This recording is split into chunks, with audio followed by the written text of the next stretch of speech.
खुलुमबाय रायजोफोर, दिनै मोनाबिलिनि खौरांफोरा जाबाय। गिबि खौराङाव दङ जों मिथिगौ सोनाब एसियायाव दावहा जानायनि थाखाय गोबां हादोराव गोहोम गोग्लैदों, जेराव गिख्रंथाव दावहायाव गोबां सुबुं अनजिमानि जिउ खहा जानाय। बे बिथिंखौ नायोब्ला एबा सोनाब एसियायाव दावहा जानायनि थोंजों गोहोमा भारत हादोरावबो गोग्लैदों, नाथाय बे गोहोमा गाग्लोबनायनि गोहोम नङा। दिनैनिफ्राय बांबाय पेट्रल आरो डिजेलनि बेसेना, जेराव 1 लिटार पेट्रलाव 3 रां 14 फैसा आरो 1 लिटार डिजेलाव 3 रां 11 फैसायै बांबाय। 100 रांजों 1 लिटारबो मोनलिया पेट्रल आरो डिजेलनि बेसेन बांनायनि जाहोनाव सरासनस्रा सुबुंफोरनि जेंना आरो दुखु दाहाजों मोगा-मोगि जानो गोनां जादों।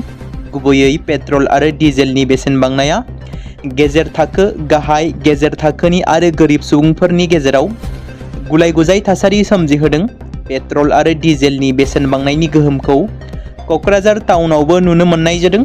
जर'खायै डिजेलनि बेसेन बांनायजों जाग्रा मुवा, जाग्रा थावनि, गोथां मैगं-थाइगं बायदिनि बेसेनाबो बांगोन होनना बे समाव मिथिनो मोनदों।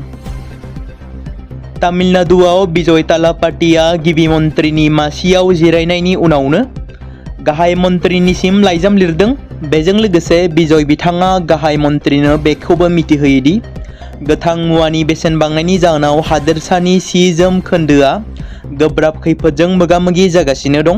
गाहाय मन्थ्रि मदिनिसिम लिरनाय बे जर'खा लाइजामाव गिबि मन्थ्रि बिजयआ मख'दों दि खुन आरो खुन्दुंनि बेसेना बांनायनि थाखाय जि बानायगिरिफोरनि सायाव गोबां नारसिननाय जादों आरो बे सेक्टरनि सायाव सोनारनाय लाख-लाख खामानि मावग्राफोरनि जिउ खुंनायाव जेंना सोमजिहोदों। बे दारिमिना रायजोनि लाख-लाख सुबुंफोरनो थोंजों आरो खेंसालियायै खामानि होयो। खाजोना बांनायनि जाहोनाव तामिलनाडुआव गोबां गोहोम गोग्लैदों। बिजयआ बेखौबो बुङो दि गोबां एबा गोथां मुवानि अरायसम जगायनायखौ दा गुबुन हादोरनिफ्राय लाबोनायनि गेजेरजोंल' थि खालामनो हायो, नाथाय दानि 11% खुननि सायाव गुबुन हादोरनिफ्राय लाबोनायनि थाखाय बेसेन गोसा जानानै फैदों आरो दारिमिननि थाखाय जाथावना नङा। थांनाय दाननैयाव खुननि बेसेना 54,700 रांनिफ्राय लानानै 67,700 रांसिम बांदों, जाय 25% बांदों।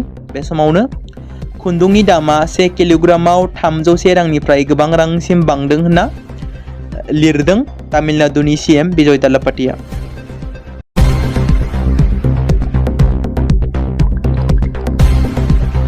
बे समाव मोनसे गोजोनथाव खौरां बाक्सा जिल्लानि बरमायाव थानाय रुरेल एकाडेमिया लानानै फैदों नोंथांमोननि थाखाय मोनसे गोजोनथाव खौरां।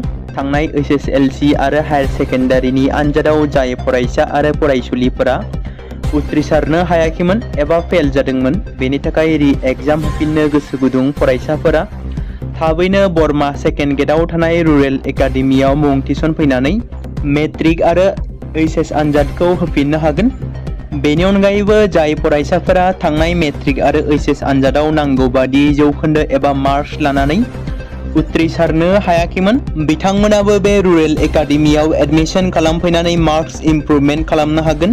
स्ट्रिम हिसाबै आर्टस, साइन्स आरो कमार्सनि गासैबो फरायसाफोरा रुरेल एकाडेमियाव एडमिशन खालामनो हागोन।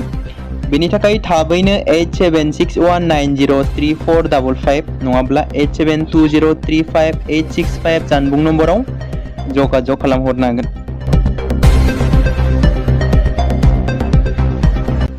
उन्दै हिन्जावसाखौ जिनाहारि खालामनायनि दायाव क'क्राझार स्पेसियेल कर्टआ महर आलीखौ 20 बोसोर जोबथेसालिनि साजा फोसावबाय।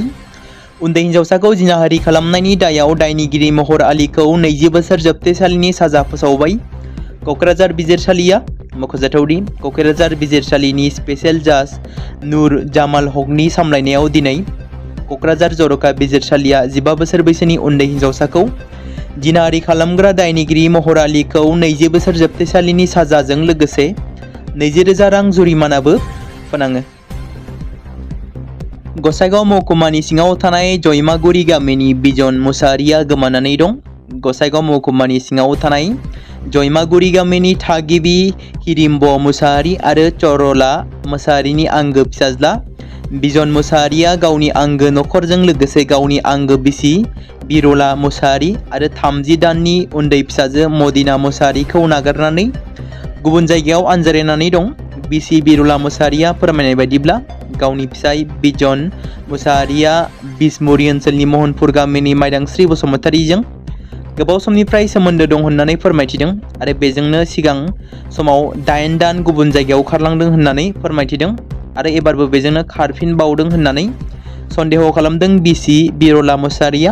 लोगोसे बिजन मुसाहारिखौ बबेबा जायगायाव सोरबाफोर नुसनबायोब्ला 600026959861 जानबुं नम्बराव फोरमायहरनो खावलायदों बिसि बिरला मुसाहारिया।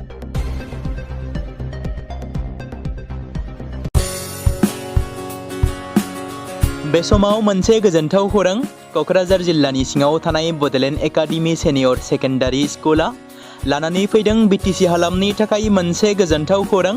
2026 आरो 2027 सोलोंथाइ बोसोरनि थाखाय क'क्राझार तिनिआलिनि हल्टुगाव आउटपस्टआव थानाय बड'लेण्ड एकाडेमि सेनियर सेकेन्डारि स्कुला फार्स्ट इयारनि थाखाय प्रि एडमिशन एबा जेबो बेसेन होनाङालासे मुं थिसननाय आरो फर्म गथायनाया दासान्दि सोलिगासिनो दङ आरो बेनि गेजेराव देग्लायनि मेट्रिक आनजादाव 100आव 75 जौखोन्दोनि गोजौआव जौखोन्दो लानानै उथ्रिसार जानो हानाय साबा फरायसा एबा बिजाथिफोरनि थाखाय आबुङै जेबो बेसेन होनाङालासे मुं थिसननो आरो फरायनो थाखाय खाबु होनाय जादों आरो बेनि अनगायैबो बोसोरै फरायसा आरो फरायसुलिफोरखौ लानानै EBS ट्रिप एबा सोलोंथायारि दावबायनायखौ लानाय जायो।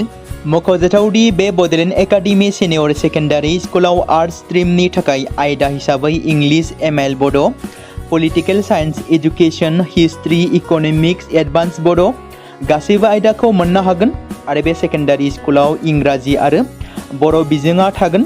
मोजां सोलोंथाइ लानायनि अनगायैबो बड'लेण्ड एकाडेमि सेनियर सेकेन्डारि स्कुलाव उफ्रा सोलोंथाइ हिसाबै एनभायरनमेन्ट फिल्ड स्टाडि बायदिखौ लानानै सोलोंथाइ लानो हागोन। बेनि अनगायैबो बे फरायसालियाव हौवासा आरो हिन्जावसाफोरनि थाखाय आलादा आलादायै हस्टेलनि खाबुफोर होनाय जादों। बेनि थाखाय नोंथांमोना आबुङै मिथिबावनो थाखाय एबा थोंजोङै फोनांजाब खालामहर 9101488399 जानबुं नम्बराव।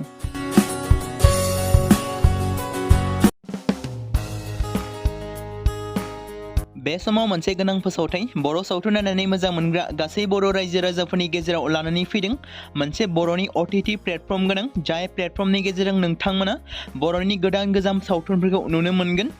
थांनाय माखासे बोसोर सिगां बर'नि गेजेराव लानानै फैनाय निउबो एप बायदिनो फिन आरोबाव लानानै फैदों बर' रायजो राजाफोरनि थाखाय।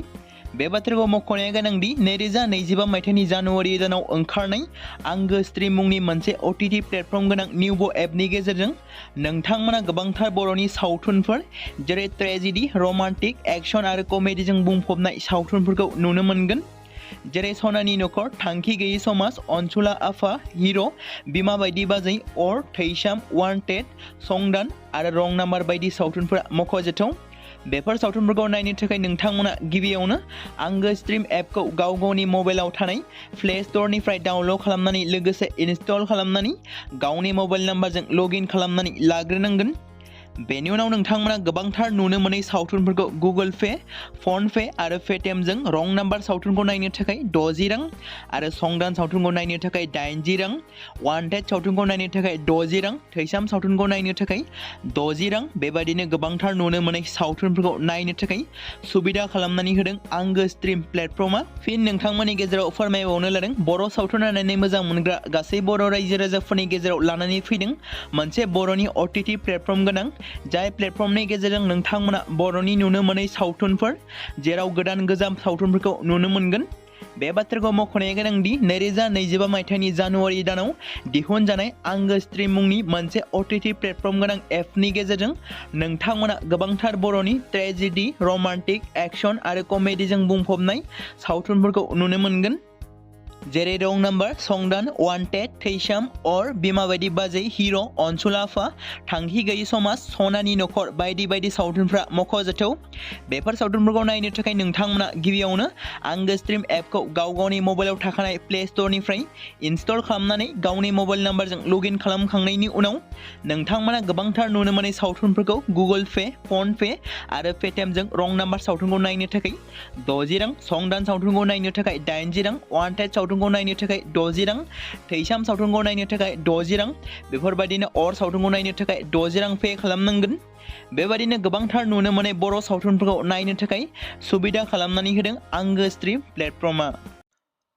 बे समाव मोनसे गोजोनथाव खौरां बिटिसि हालामनि रायजो राजाफोरनि थाखाय मोनसे गोनां फोसावथाय।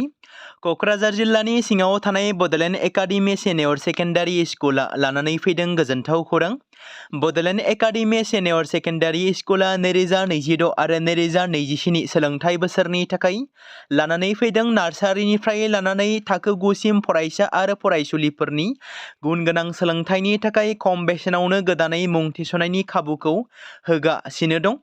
मख'जाथावदि क'क्राझार जिल्लानि हल्टुगाव आउटपस्टआव थानाय क'क्राझार तिनिआलिनि बड'लेण्ड एकाडेमि सिनियर सेकेन्डारि स्कुला गुन गोनां सोलोंथाइ होनायजों लोगोसे थाखो 9 नि थाखाय इलेक्टिभ साबजेक्ट महरै मेथामेटिक्स, जिअ'ग्राफि, हिन्दी, हिस्टरि बायदि आयदाखौ लानो हागोन। मोजां सोलोंथाइ लानायनि अनगायैबो बड'लेण्ड एकाडेमि सिनियर सेकेन्डारि स्कुलाव उफ्रा सोलोंथाइ हिसाबै environment field study, English speaking course बायदिखौ लाफानानै सोलोंथाइ लानो हागोन। बेनि अनगायैबो गोजान लामा हान्थिनानै फरायग्रा फरायसा फरायसुलिफोरनि थाखाय आलादा आलादायै मोजां हस्टेलाव थानानै फरायनो हानायनि खाबुफोर होनाय जादों। बेनि थाखाय नोंथांमोना आबुङै मिथिबावनो थाखाय एबा थोंजोङै फोनांजाब खालामहर 9101 488 399 जानबुं नम्बराव।